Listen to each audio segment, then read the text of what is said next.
Praise the Lord, hallelujah. क्या आप जानते हैं प्रार्थना कैसे करनी चाहिए? क्या आप जानते हैं प्रार्थना किस समय करनी चाहिए? क्या आप जानते हैं प्रार्थना किससे करनी चाहिए? क्या आप जानते हैं प्रार्थना किसके नाम से करनी चाहिए? क्या आप इन सभी सवालों के जवाब पाना चाहते हैं? तो इस वीडियो को लास्ट तक देखना और एक लाइक जरूर करना। अगर आप यीशु के काम को बढ़ाना चाहते हो तो इस वीडियो को अपने 5 ग्रुप्स के अंदर शेयर जरूर करना। प्रभु यीशु मसीह के नाम में आप सबको जय मसीह की। परमेश्वर हम सब को आशीष दे। दोस्तों नमस्कार, मेरा नाम है जितेंद्र मसीह और यीशु की कलीसिया में मैं आपका स्वागत करता हूं। दोस्तों पिछले संडे हमने सीखा था कि प्रार्थना क्यों करनी चाहिए और हमारी प्रार्थना परमेश्वर तक पहुंचाने के लिए हमें क्या करना जरूरी है। पिछली वीडियो में हमने सीखा कि परमेश्वर की 3 मांग क्या क्या हैं। अगर आपने नहीं देखी है तो डिस्क्रिप्शन में और वीडियो के लास्ट में उस वीडियो का लिंक आपको दिखेगा। और जो आज हम वीडियो बना रहे हैं वो वीडियो दूसरा पार्ट है उस पहली वीडियो का। हालेलुया। तो चलिए दोस्तों शुरू करते हैं आज की वीडियो को और एक छोटी सी प्रार्थना करते हैं। हे पिता परमेश्वर, आज मैं प्रभु यीशु मसीह के नाम से और पवित्र आत्मा की सहभागिता से आपकी उपस्थिति में आया हूं और मेरे साथ आपके बहुत सारे बेटे बेटियां हैं। आज के वचन से आप मुझे और आपके बच्चों को आशीषित करें और अपने गहरे भेदों को हमारे ऊपर खोलें। मेरे मुख से निकला हुआ हर शब्द पवित्र आत्मा के अनुसार हो। प्रभु यीशु मसीह के नाम से मांगते हैं। प्रार्थना सुनने के लिए परमेश्वर आपका धन्यवाद। दोस्तों आज हम सीखेंगे कि हमें किससे प्रार्थना करनी चाहिए और किसके नाम से प्रार्थना करनी चाहिए। यीशु ने अपने चेलों को सिखाया था कि हमें प्रार्थना कैसे करनी है, किससे करनी है, किसके नाम से करनी है। हम वचन पढ़ते हैं मत्ती की पुस्तक उसका 6 अध्याय और उसका 9 वचन। इसीलिए तुम इस तरह प्रार्थना करना, हे हमारे पिता तू जो स्वर्ग में है, तेरा नाम पवित्र माना जाए। ये प्रार्थना आप सबको आती है। आप हर संडे इस प्रार्थना को बोलते हैं अपने मुंह से। आपको याद भी होगी कि ये प्रार्थना प्रभु यीशु मसीह ने अपने चेलों को सिखाई थी। हालेलुया। इसीलिए हमें भी सिर्फ यहोवा परमेश्वर से प्रार्थना करनी चाहिए। हमें प्रार्थना परमेश्वर से करनी है, लेकिन यीशु के नाम से करनी है। बिना यीशु के नाम के आपकी प्रार्थना परमेश्वर तक नहीं जा सकती, क्योंकि यीशु इस धरती पे आया ही इसलिए था कि वो हमारे और परमेश्वर के बीच की जो पाप की दीवार है उसको गिरा के हमें परमेश्वर से मिला सके। हालेलुया। उसने उस पाप की दीवार को गिराया और हमें हमारे परमेश्वर से, हमारे पिता से उसने मिलाने का बहुत ही अच्छा काम किया है, क्योंकि पाप और परमेश्वर का कभी भी मेल नहीं हो सकता। यीशु पवित्र है और हम सब पापी हैं, तो यीशु का लहू हमारे सारे पापों को शुद्ध कर देता है और हम परमेश्वर से बात कर सकते हैं। यीशु के लहू से हम पवित्र हो जाते हैं और हमारा परमेश्वर तो पवित्र है ही। यीशु खुद पवित्र है। अगर हम प्रभु यीशु मसीह के नाम से प्रार्थना करते हैं, उसके लहू में शुद्ध होकर हम उसके साथ पवित्र आत्मा के साथ मिलकर प्रार्थना करते हैं, तो हमारा सीधा डायरेक्ट कॉन्टैक्ट हमारे परमेश्वर से हो जाता है, हमारे पिता से हो जाता है। और जो भी हम बोलते हैं तो परमेश्वर के कानों में जाता है और फिर वो हमें अच्छी तरीके से देख सकता, हमारे मन को जांचता है, हमारी सारी बातें उसको समझ में आती हैं। वचन पढ़ते हैं यूहन्ना की पुस्तक 3 अध्याय उसका 16 वचन। क्योंकि परमेश्वर ने दुनिया से इतना प्रेम किया कि उसने अपना इकलौता पुत्र दे दिया, ताकि जो कोई उस पर विश्वास करे वह नाश न हो बल्कि हमेशा की जिंदगी पाए, अनंत जीवन पाए। उसने इसलिए प्रेम किया क्योंकि उसने हमें अपने हाथों से, अपने स्वरूप में और अपनी पवित्र सांस देकर हमें जीवित किया था। हालेलुया। और हम उसकी आज्ञा को तोड़ करके पापी बन गए थे और परमेश्वर तो हमसे प्यार करता ही था। आपके बच्चे आपके शरीर का हिस्सा है, आपकी पत्नी आपके शरीर का हिस्सा हो जाती है जब आप दोनों की शादी हो जाती है। तो मेरे प्रियो, जो आपके शरीर का हिस्सा होते हैं तो वो है ना आपके बहुत ही प्रिय होते हैं, बहुत ही प्यारे होते हैं। आप अपने परिवार के लिए, अपने बच्चों के लिए कुछ भी कर सकते हैं। आप अपने आप को है ना किसी भी हद तक ले जा सकते हो, क्योंकि आप है ना अपने बच्चों से, अपने शरीर के हिस्सों से है ना बहुत ज्यादा प्यार करते हैं। तो मेरे प्रियो, जब आप है ना बुरे होकर, इस संसार के छोटे से व्यक्ति होकर, जब अपने बच्चों को अच्छा तरीके से भोजन वस्तु देना जानते हो, उसके लिए आप है ना किसी भी हद तक जा सकते हो अपने बच्चों को खुश करने के लिए, उनको पालने के लिए, उनसे प्रेम करने के लिए। तो मेरे प्रियो, परमेश्वर हमें कैसे छोड़ सकता था? जब उसने हमें अपने हाथों से बनाया, अपने स्वरूप में बनाया और अपनी सांस हमारे अंदर डाल दी, तो वो हमसे कितना प्यार करेगा। हालेलुया। उसका प्यार मेरे प्रियो हमसे भी बढ़कर था। हम जो अपने बच्चों से और जो हम अपने परमेश्वर से जो प्रेम करते हैं, उससे भी बढ़कर परमेश्वर हमसे प्यार करता है। और उसने इसी प्यार को दिखाने के लिए उसने अपने आप को यीशु मसीह के रूप में हमारे पापों के लिए बलिदान कर दिया। उसने कहा कि मेरे बेटों, मेरे बेटियों, मैं आपसे कुछ नहीं लूंगा, आपका कोई खून का बलिदान नहीं लूंगा, मैं खुद अपना लहू बहाऊंगा और उस दीवार को तोड़ूंगा जो तुमने खड़ी करी है। तुमने पाप करके जो दीवार तुम्हारे और मेरे बीच में खड़ी कर दी है, उस दीवार को मैं खुद तोड़ूंगा। अगर कोई मेरे बहाए गए लहू पर, मेरे बलिदान पर, मेरे उस क्रूस के ऊपर सजा सहने को अगर कोई विश्वास करेगा, तो डायरेक्ट मेरे साथ उसका कांटेक्ट हो जाएगा। वो मुझसे डायरेक्ट बात कर पाएगा और मेरी भी बातें उस तक पहुंच पाएंगी। हालेलुया। रोमियो की पुस्तक उसका 5वां अध्याय और उसका 12 वचन कहता है, इसीलिए एक आदमी से पाप दुनिया में आया और पाप से मौत आई, और इस तरह मौत सब इंसानों में फैल गई क्योंकि सब ने पाप किया। जब परमेश्वर ने आदम को बनाया था तो उसने पाप किया, और उस आदमी के पाप करने के द्वारा धरती के ऊपर मृत्यु आई थी। हालेलुया। आदम है ना, अमर था। जब आदम परमेश्वर ने बनाया था, हवा को परमेश्वर ने बनाया था, उनके पाप करने से पहले, फल खाने से पहले अमर था। अमर था मेरे प्रियो, उसकी कोई मृत्यु नहीं थी, कोई मृत्यु का नामो निशान भी नहीं था। लेकिन मेरे प्रियो, परमेश्वर ने इंसान को, आदम को बोला था कि जब तुम इस पेड़ का फल खाओगे तो तुम्हारी मृत्यु हो जाएगी, तुम मर जाओगे। ये मेरे प्रियो श्राप है एक किस्म का। जो पाप मेरे प्रियो उस आदम ने किया, वही पाप आज तक भी हमारे खून के द्वारा हमारे अंदर आता रहता है, और उसी पाप के द्वारा मृत्यु भी हमारे अंदर है। आदम है ना आत्मिक नहीं रहा, उसने है ना शरीर के लिए फल को खाया, और फल को खाने के द्वारा उसकी आंखें खुल गई, आत्मिकता मर गई। और जब उसकी आंखें खुली तो उसकी शरीर की चीज़ें सारी महसूस होने लगी। उसको महसूस होने लग गया कि हम नंगे हैं। उसको महसूस होने लग गया कि मेरा हाथ है, मेरे पैर हैं, उसको सब कुछ दिखने लग गया। उससे पहले वो अमर था। अगर वो फल नहीं खाता तो आज तक भी हम अमर होते हैं, उस अदन की वाटिका में ही होते हैं। हालेलुया। तो मेरे प्रियो, परमेश्वर का वचन हमें कहता है कि एक आदमी के द्वारा दुनिया के अंदर पाप आया, और उस पाप के द्वारा पाप की मजदूरी मृत्यु है। और इस तरह मौत ने सब इंसानों के ऊपर कब्जा कर लिया, और मौत है ना सबके जीवन के अंदर फैल गई, क्योंकि एक आदमी के पाप करने के द्वारा पूरी मानव जाति के अंदर पाप आ गया था। इसीलिए परमेश्वर ने यीशु मसीह को हमारा न्याय करने वाला ठहराया है। हालेलुया। परमेश्वर खुद किसी का न्याय नहीं करता, उसने यीशु मसीह को ठहरा दिया है। उसने यीशु मसीह को तुम्हारे और परमेश्वर के बीच में बैठा दिया है। जिसको यीशु बोल देगा कि ये सही है तो वो सही है, जिसको यीशु बोल देगा कि ये सही नहीं है तो वो सही नहीं होगा। हालेलुया।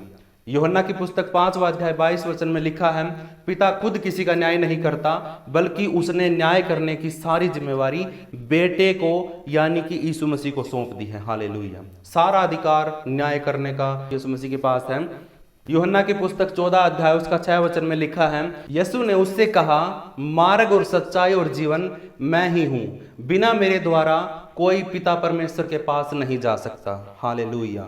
यहाँ पे परमेश्वर ने प्रभु यीशु मसीह को सारा अधिकार दे दिया है। उसने कहा है कि जिसको तू कहेगा वो मेरे पास आ सकता है, जिसको तू नहीं कहेगा वो मेरे पास बिल्कुल भी नहीं आ सकता, क्योंकि सारा अधिकार परमेश्वर ने यीशु को दे दिया। अगर हम चाहते हैं कि हमारी प्रार्थनाएं सुनी जाए, तो हमें सिर्फ यहोवा परमेश्वर से उसके बेटे यीशु के नाम से प्रार्थना करनी है, तभी हमारी प्रार्थना परमेश्वर तक जाएगी। अब आशा करता हूं कि आपको ये समझ में आ गया होगा कि हमें प्रार्थना किससे करनी है और किसके नाम से करनी है। हालेलुया। अब हम सीखते हैं कि जब हम प्रार्थना करें तो हमारा शरीर की पोजीशन कैसी होनी चाहिए। हम खड़े होकर प्रार्थना करें, उठ के, बैठ के, लेट के, घुटनों पे आके, कैसे प्रार्थना करें। आपके मन में ये सवाल हो सकता है। हमारा परमेश्वर कभी नहीं कहता कि आप खड़े होकर, बैठकर, घुटनों पे आके या किसी और तरीके से प्रार्थना करो। वो आपके शरीर को देखता ही नहीं, क्योंकि उसको पता है कि शरीर है ना एक दिन खत्म हो जाएगा, लेकिन परमेश्वर के पास आपकी आत्मा जाएगी। इसलिए परमेश्वर आपकी आत्मा और आपकी मनसा को देखता है। अब जो तरीके मैं आपको बता रहा हूं, ये तरीके ये सिर्फ परमेश्वर को आदर देने के लिए हैं। भाई आप है ना महान परमेश्वर की हजूरी में जब जाते हो तो आप किस रीति से उसके सामने खड़े होते हो, किस तरीके से उसका सम्मान करते हो, किस तरीके से आप उसको आदर देते हो। हालेलुया। ये कुछ तरीके हैं परमेश्वर के वचन से हम सीखेंगे कि हमें किस तरीके से हम प्रार्थना कर सकते हैं। पहले के लोग है ना, जो नबी थे, जो परमेश्वर के बेटा बेटी थे, वो प्रार्थना किस अवस्था में करते थे। हालेलुया। बाइबल इसके बारे में क्या बताती है। हालेलुया। तो वचन पढ़ते हैं, पहला इतिहास 17 अध्याय 16 वचन। तब राजा दाऊद यहोवा के सामने बैठकर कहने लगा, हे यहोवा परमेश्वर, मेरी हस्ती ही क्या है, मैं और मेरा घराना कुछ भी नहीं है, फिर भी तूने मुझे ऊंचा उठाकर इस मुकाम तक पहुंचाया है। परमेश्वर का धन्यवाद हो इस वचन के लिए। हालेलुया। जब परमेश्वर की हजूरी में आप जाते हो तो आप परमेश्वर के सामने अपने आप को शून्य करते हो और परमेश्वर को आप सबसे महान बनाते हो, तो इससे परमेश्वर की महिमा होती है। हालेलुया। जब आप अपने पिता से कोई चीज़ मांगते हो, कुछ खाने के लिए आपको कुछ चीज़ें चाहिए हैं, तो आप अपने पापा को बोलोगे, पापा आप बहुत अच्छे हो। एक बात बोलोगे उसको जाके कि पापा आप बहुत अच्छे हो, प्लीज़ मुझे वो चॉकलेट दिला दो। हालेलुया। आप इस तरीके से है ना अपने पिता को खुश करने के लिए, उसकी महिमा करने के लिए आप उसको बोलते हो, एक आदर देते हो आप अपने पिता को। तो वही आदर राजा दाऊद ने भी दिया। वो कहता है कि हे यहोवा परमेश्वर, मेरी हस्ती ही क्या है, मैं तो कुछ भी नहीं हूं, मैं तो जीरो हूं, शून्य हूं, और मेरा घराना भी कुछ भी नहीं है। हालांकि वो राजा था, फिर भी तूने मुझे ऊंचा उठाकर इस मुकाम तक पहुंचाया है। हालेलुया। अब नेक्स्ट, नेहमिया की पुस्तक 8वां अध्याय उसका 6 वचन में लिखा है, वह सच्चे और महान परमेश्वर यहोवा की बड़ाई करने लगा और सब लोग अपने हाथ ऊपर उठाकर कहने लगे, आमीन आमीन। इसके बाद उन्होंने मुंह के बल गिरकर यहोवा को दंडवत किया। हालेलुया। ये तरीका है, ये अपने आप को शून्य करने का और परमेश्वर को महान साबित करने का ये तरीका है। परमेश्वर है ना इन चीजों के बेस के ऊपर, इन तरीकों को देखकर आपसे प्रसन्न नहीं होता है। हालेलुया। वो तो आपके विश्वास को देखता है। आगे आएगा वचन, आगे हम सीखेंगे इसके बारे में। लेकिन क्या किया नेहमिया ने, क्या किया, प्रार्थना करने के लिए अपने हाथों को ऊपर उठा के कहा, आमीन आमीन। जो प्रार्थना उसने कही, नेहमिया ने बोला आमीन। इसके बाद उन्होंने मुंह के बल गिरकर यहोवा को दंडवत किया। आप अपने से बड़े को क्या आदर देते हो? आप हाथ जोड़ के नमस्ते करते हो, आप किसी के पैर छूते हो। हालेलुया। आप है ना किसी को नमस्कार करते हो, किसी को हाय हेलो बोलते हो। ये आपके नेचर को दिखाता है कि आप है ना आदर किसको कितना दे रहे हो। अगर बहुत ही बड़ा कोई आदमी होगा, जैसे आपके टीचर हैं, आप उनके पैर छूते हो। और कभी कोई बाहर से कोई रिश्तेदार आ जाता है, बड़ा आदमी होता है आपका, दादा बोल लो नाना बोल लो, आप उसके पैर छूते हो। अगर आपका कोई दोस्त आ जाता है, आप उसके साथ हाथ मिलाते हो। ये आदर की बातें हैं, ये तरीके हैं कि आप है ना अपने आप को उनके सामने कैसे पेश कर रहे हो। हालेलुया। दानियल की पुस्तक 6 अध्याय उसका 10 वचन में लिखा है, मगर जैसे ही दानियल को पता चला कि उस फरमान पर राजा ने दस्तक कर दिए हैं, वह अपने घर गया, जिसके ऊपरी कमरे की खिड़कियां यरूशलेम की ओर खुलती थीं, और पहले की तरह वह हर दिन 3 बार घुटने टेक कर अपने परमेश्वर से प्रार्थना करता रहा और उसकी तारीफ करता रहा। हालेलुया। परमेश्वर का बेटा दानियल है ना दिन में 3 बार प्रार्थना करता था, और जो खिड़की उसके कमरे की यरूशलेम के भवन, परमेश्वर के भवन की ओर खुलती थी, तो उसमें से वो घुटनों पर आकर परमेश्वर की ओर मुंह करके वो प्रार्थना करता था और घुटने टेक कर प्रार्थना करता था। हालेलुया। और परमेश्वर की बड़ाई करता था, उसकी महिमा करता था, उसकी तारीफ करता था। तो क्या होता था, परमेश्वर उसकी प्रार्थना को सुनता था। हालेलुया। राजा सुलेमान ने जब परमेश्वर का भवन बनाया था, तो उसने प्रार्थना करी थी कि जो कोई भी दूर का हो, पास का हो, कहीं का भी हो, अगर कोई यरूशलेम की भवन की तरफ, तेरे भवन की तरफ अगर कोई मुंह करके प्रार्थना करेगा, अपने हाथों को फैलाकर, उठाकर, घुटनों पर आकर, कैसे भी, तो परमेश्वर तू उसकी प्रार्थना स्वर्ग में से सुन लेना। ये सुलेमान की प्रार्थना थी। हालेलुया। मरकुस की पुस्तक 11 अध्याय उसका 25 वचन में लिखा है, जब तुम प्रार्थना करने खड़े हो और तुम्हारे दिल में किसी के खिलाफ कुछ है, तो उसे माफ कर दो, तब तुम्हारा पिता जो स्वर्ग में है वह भी तुम्हारे अपराध को क्षमा करेगा। हम इस वचन को पढ़ते हैं, समझते हैं। जब तुम प्रार्थना करो, तुम खड़े होते हो प्रार्थना करने के लिए, तो तुम्हारे दिल में किसी के भी खिलाफ कुछ भी नहीं होना चाहिए। कोई नफरत, कोई गुस्सा आपके दिल में नहीं होना चाहिए। आप परमेश्वर के सामने किसी के लिए नफरत लेके नहीं जा सकते। आप परमेश्वर के सामने किसी के लिए गुस्सा लेके नहीं जा सकते। आप किसी और को बिना माफ करे परमेश्वर के पास माफी के लिए नहीं आ सकते। इसलिए परमेश्वर का वचन कहता है कि तुम्हारे दिल में किसी के खिलाफ कुछ है तो पहले उसको माफ करो, फिर तुम्हारा जो पिता स्वर्ग में से तेरी आवाज को सुनता है वह तुम्हारे अपराधों को क्या कर देगा, माफ कर देगा। हालेलुया। आप तो किसी को माफ कर नहीं रहे हो और आप परमेश्वर के पास आए हो कि परमेश्वर मेरे पापों को क्षमा कर दे।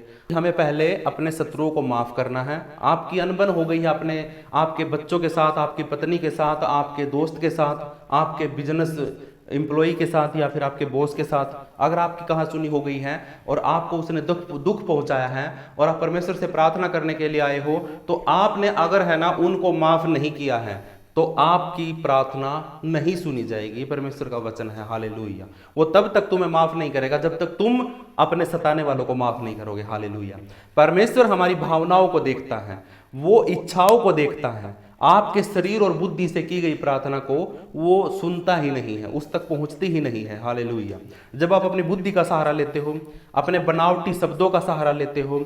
अब एक बात बताता हूं, अब एकदम आपके ऊपर कोई प्रॉब्लम आ जाए और आप ऐसे हालात में हो कि आप ना तो घुटनों पे आके प्रार्थना कर पाओ, ना हाथों को उठा सको, ना खड़े हो सको, आप ऐसी सिचुएशन में पड़े हो कि आप आवाज भी नहीं निकाल पाओ। हालेलुया। तो आप प्रार्थना कैसे करोगे मेरे प्रियो? आपका मन, आपके मन से प्रार्थना करोगे ना, आप अंदर ही अंदर प्रार्थना करोगे। हालेलुया। आप पड़े हो, आपका शरीर काम नहीं कर रहा है, आप कोई भी अवस्था काम नहीं आ रही है, आप किसी भी अवस्था में खड़े नहीं हो पा रहे हो, तो मेरे प्रियो आप मन मन में प्रार्थना करोगे और मन की प्रार्थना को परमेश्वर सुन लेता है। हालेलुया।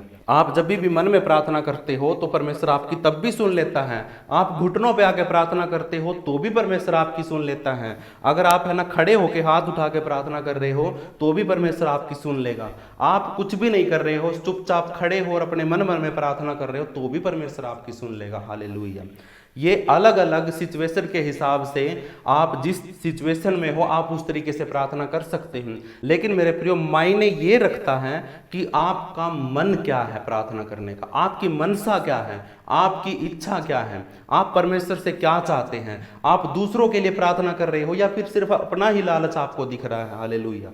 मैं विश्वास करता हूं कि आपको कुछ बातें समझ में आई होंगी कि हमने प्रार्थना किस अवस्था में करनी चाहिए। हमारे परमेश्वर हमारे शरीरों को देखता है, हमारी अवस्थाओं को देखता है या फिर हमारे मन को देखता है। आपको शायद ये बातें समझ में आ गई होंगी। अगर फिर भी कोई बात ना समझ में आए तो आप मुझे कमेंट कर सकते हैं, मेरे फेसबुक पेज को फॉलो कर सकते हैं, इंस्टाग्राम को फॉलो कर सकते हैं, मेरे व्हाट्सएप ग्रुप को ज्वाइन कर सकते हैं। अब दूसरा सवाल आता है कि हमारी प्रार्थना का विषय क्या होना चाहिए। हमें प्रार्थना करनी है तो किस विषय पर प्रार्थना करनी है? बाइबल बताती है यदि हम यहोवा की इच्छा के अनुसार कुछ मांगते हैं तो वह हमारी सुनता है। हालेलुया। पहला यूहन्ना 5वां अध्याय 14 वचन। हमें परमेश्वर पर भरोसा है कि हम उसकी मर्जी के मुताबिक चाहे जो भी मांगे वह हमारी सुनता है। हम जो कुछ भी मांगते हैं हम सबसे पहले परमेश्वर से बोले कि परमेश्वर तेरी इच्छा क्या है, परमेश्वर तू क्या चाहता है। जब आप परमेश्वर की इच्छा को अपनी जिंदगी में पूरा करना शुरू कर दोगे तो आपको अपने लिए प्रार्थना करने की जरूरत ही नहीं पड़ेगी। हालेलुया। एक सबसे मोस्ट इंपॉर्टेंट जो पॉइंट यहाँ पे आपको सुन रहे हो, अगर कोई यहाँ तक आया है तो आप धन्य हो, क्योंकि आप है ना एक बहुत बड़ी बात यहाँ से सीख के जा रहे हो कि जब आप है ना प्रार्थना करते हो, बेशक आप लेट के प्रार्थना कर रहे हो, मन मन में प्रार्थना कर रहे हो, अगर आप परमेश्वर को बोलते हो कि हे पिता आपकी इच्छा पूरी हो, आप क्या चाहते हो कि मैं करूं, मेरी जिंदगी के लिए आपकी क्या योजना है, आप मुझ पर प्रकट करें। आप है ना आपकी इच्छा क्या है, मैं परमेश्वर आपसे विनती करता हूं कि आपकी इच्छा मेरी जिंदगी में पूरी हो जाए। हालेलुया। तो मेरे प्रियो अगर आप इस तरीके से परमेश्वर की इच्छा अपनी जिंदगी में पूरा करते हो, उसकी इच्छा को मांगते हो, तो आपको अपने लिए प्रार्थना करने की जरूरत ही नहीं पड़ेगी। हालेलुया। परमेश्वर की इच्छा है ना हानि और नाश की नहीं है। वचन कहता है कि परमेश्वर की इच्छा हानि और नाश की नहीं है, वो सिर्फ हमारे लिए भलाई को चाहता है। हालेलुया। अगर हम उसकी इच्छा को अपनी जिंदगी में पूरा करेंगे तो वो हमारी इच्छाओं से बढ़कर हमें देना जानता है। हालेलुया। मेरे प्रियो, जिस तरीके से आप अपने जिगरी दोस्त के साथ अपने दिल की सारी बातें शेयर कर देते हो, बता देते हो, तो वैसे ही उससे भी बढ़कर आप परमेश्वर के साथ रिश्ता बनाओ, एक जिगरी दोस्त से भी बढ़कर आप परमेश्वर के साथ रिश्ता बनाओ और फिर उसकी इच्छा को अपनी जिंदगी में लागू करो, पूरा करने की मांग करो, तो परमेश्वर आपकी जिंदगी में आपके विषय को मांगने से पहले ही पूरा कर देगा। हालेलुया। हम परमेश्वर से अपने पर्सनल बातें शेयर कर सकते हैं और वो हमारी भलाई ही चाहता है। मेरे प्रियो, भजन संहिता 62 अध्याय उसका 8 वचन, लोगों हमेशा उस पर भरोसा रखो, उसके आगे अपना दिल खोल कर रख दो, परमेश्वर हमारी पनाह है। हालेलुया। जब आप है ना किसी साए में चले जाते हो, जब आप किसी पेड़ की छाया में खड़े हो जाते हो, जब आप किसी घर की छत के नीचे खड़े हो जाते हो, आपके ऊपर छत है, छाया है, पेड़ की छाया है, हाथ है किसी का, तो आप है ना कंफर्टेबल फील करते हो, आप है ना अपने आप को सुरक्षित महसूस करते हो कि भी हाँ मेरे ऊपर कुछ है। हालेलुया। अगर आप है ना परमेश्वर को दिल खोलकर अपनी सारी बातें बताते हो तो परमेश्वर हमारी क्या है? पनाह है। उसकी पनाह में हम सुरक्षित महसूस करेंगे। हालेलुया। हमें प्रार्थना में परमेश्वर से पवित्र आत्मा मांगना चाहिए, क्योंकि मेरे प्रियो पवित्र आत्मा हमारे काम करने में हमारी मदद और सहायता करता है, वो हमें डिसीजन लेने में हमारी मदद और सहायता करता है। हालेलुया। लूका की पुस्तक 11 अध्याय उसका 13 वचन, इसलिए जब तुम दुष्ट होकर भी अपने बच्चों को अच्छे तोहफे देना जानते हो, अच्छी वस्तुएं देना जानते हो, तो तुम्हारा स्वर्गीय पिता जो स्वर्ग में है, और वो अपने मांगने वालों को सबसे अच्छी और पवित्र वस्तुएं क्यों ना देगा। हालेलुया। हम परमेश्वर से विनती कर सकते हैं कि वह सही फैसले लेने में हमारी मदद करे और मुश्किलों का सामना करने की हिम्मत दे। वचन कहता है याकूब की पुस्तक 1 अध्याय उसका 5 वचन, इसलिए अगर तुम में से किसी को बुद्धि की कमी हो तो वह परमेश्वर से मांगा करे और वह उसे दी जाएगी, क्योंकि परमेश्वर सबको उद्धारता से बिना डांटे बिना फटकारे देता है। हालेलुया। अगर आपको बुद्धि की कमी है, अगर आप डिसीजन अच्छे तरीके से नहीं ले पाते हो, आपको समझ में नहीं आ रहा है कि मुझे क्या करना चाहिए क्या नहीं करना चाहिए, तो आप परमेश्वर की हजूरी में आकर परमेश्वर से विनती कर सकते हो, पिता मुझे बुद्धि दे, मुझे समझ दे और मुझे रास्ता दिखा के मुझे क्या करना। हालेलुया। और अगर हमसे कोई पाप हो जाए तो हमें मसीह के बलिदान के आधार पर अपने पापों की माफी मांगनी चाहिए। हालेलुया। इफिसियों की पुस्तक 1 अध्याय उसका 3 वचन में लिखा है, हमारे प्रभु यीशु मसीह के परमेश्वर और पिता की तारीफ हो, क्योंकि उसने हमें मसीह यीशु के साथ एकता में होने की वजह से स्वर्ग में हर तरह की आशीष दी है। इफिसियों की पुस्तक 1 अध्याय उसका 7 वचन में लिखा है, उस ही बेटे के खून के जरिए फिरौती देकर हमें छुड़ाया गया है। हाँ, उसी के जरिए परमेश्वर की भरपूर महाकृपा हम पर हुई है और हमें गुनाहों की माफी दी गई है। मगर हमें सिर्फ अपने बारे में ही नहीं बल्कि दूसरों के बारे में भी प्रार्थना करनी चाहिए। अपने पड़ोसियों के बारे में, अपने दोस्तों के बारे में, अपने रिश्तेदारों के बारे में भी हमें परमेश्वर से प्रार्थना करनी चाहिए। अपने भाई बहनों के बारे में, अपने चर्च के लोगों के बारे में हमें खुद घुटनों पर आकर परमेश्वर से दूसरों के लिए प्रार्थना करनी चाहिए। हालेलुया। प्रेरितों के काम 12 अध्याय उसका 5 वचन में लिखा है, जब पतरस जेल में था तो मंडली यानी कि चर्च यानी कलीसिया उसके लिए परमेश्वर से दिलो जान से प्रार्थना कर रही थी और परमेश्वर ने उसको छुड़ा दिया। हालेलुया। कुलुसियों की पुस्तक 4 अध्याय उसका 12 वचन में लिखा है, मसीह यीशु का दास इपफ्रास जो तुम्हारे यहाँ का है तुम्हें नमस्कार करता है, वह हमेशा तुम्हारी खातिर जी जान से प्रार्थना करता है। प्रार्थना में हमें सबसे ज्यादा अहमियत परमेश्वर को देनी चाहिए, ना कि अपनी प्रॉब्लम्स को। हमें सिर्फ परमेश्वर के राज्य की, उसकी महिमा और बड़ाई करनी चाहिए। तो मेरे प्रिय, आशा करता हूं कि आपको समझ में आया होगा कि हमारे प्रार्थना करने के विषय क्या हो सकते हैं। हमें प्रार्थना दूसरों के लिए करनी है, हमें प्रार्थना अपने लालच के लिए नहीं करनी है, हमें प्रार्थना परमेश्वर से करनी है, यीशु मसीह के नाम से करनी है, अपने मन से और अपनी परमेश्वर की इच्छा पूरी करने के लिए अपनी मनसा को परमेश्वर के अधीन करके, अपने शरीर को तोड़ करके, संसार को भूल करके, सारी बातों को अलग करके परमेश्वर को आदर और महिमा देके हमने प्रार्थना करनी है। हालेलुया। तो ये मेरे प्रियो परमेश्वर का आज का वचन। तो मेरे प्रियो, अपने हाथों को उठा हम छोटी सी प्रार्थना करते हैं। पिता यीशु के नाम से परमेश्वर हम आपका धन्यवाद करते हैं और आपकी हजूरी में खड़े हैं। आपसे विनती करते हैं पिता परमेश्वर कि आप हमारी प्रार्थना को सुने और हमें सिखाए और हमें बुद्धि दे, समझ दे, ताकि परमेश्वर हम तेरी इच्छा को अपनी ज़िंदगी में पूरा कर सके। प्रभु यीशु मसीह के नाम से परमेश्वर की हजूरी में हम खड़े हैं और आपसे हमारी भलाई के लिए प्रार्थना करते हैं, दूसरों की भलाई के लिए प्रार्थना करते हैं। हालेलुया। यीशु मसीह के नाम से प्रार्थना सुनने के लिए आपका धन्यवाद। यीशु के नाम से मांग लेते हैं। आमीन। आमीन।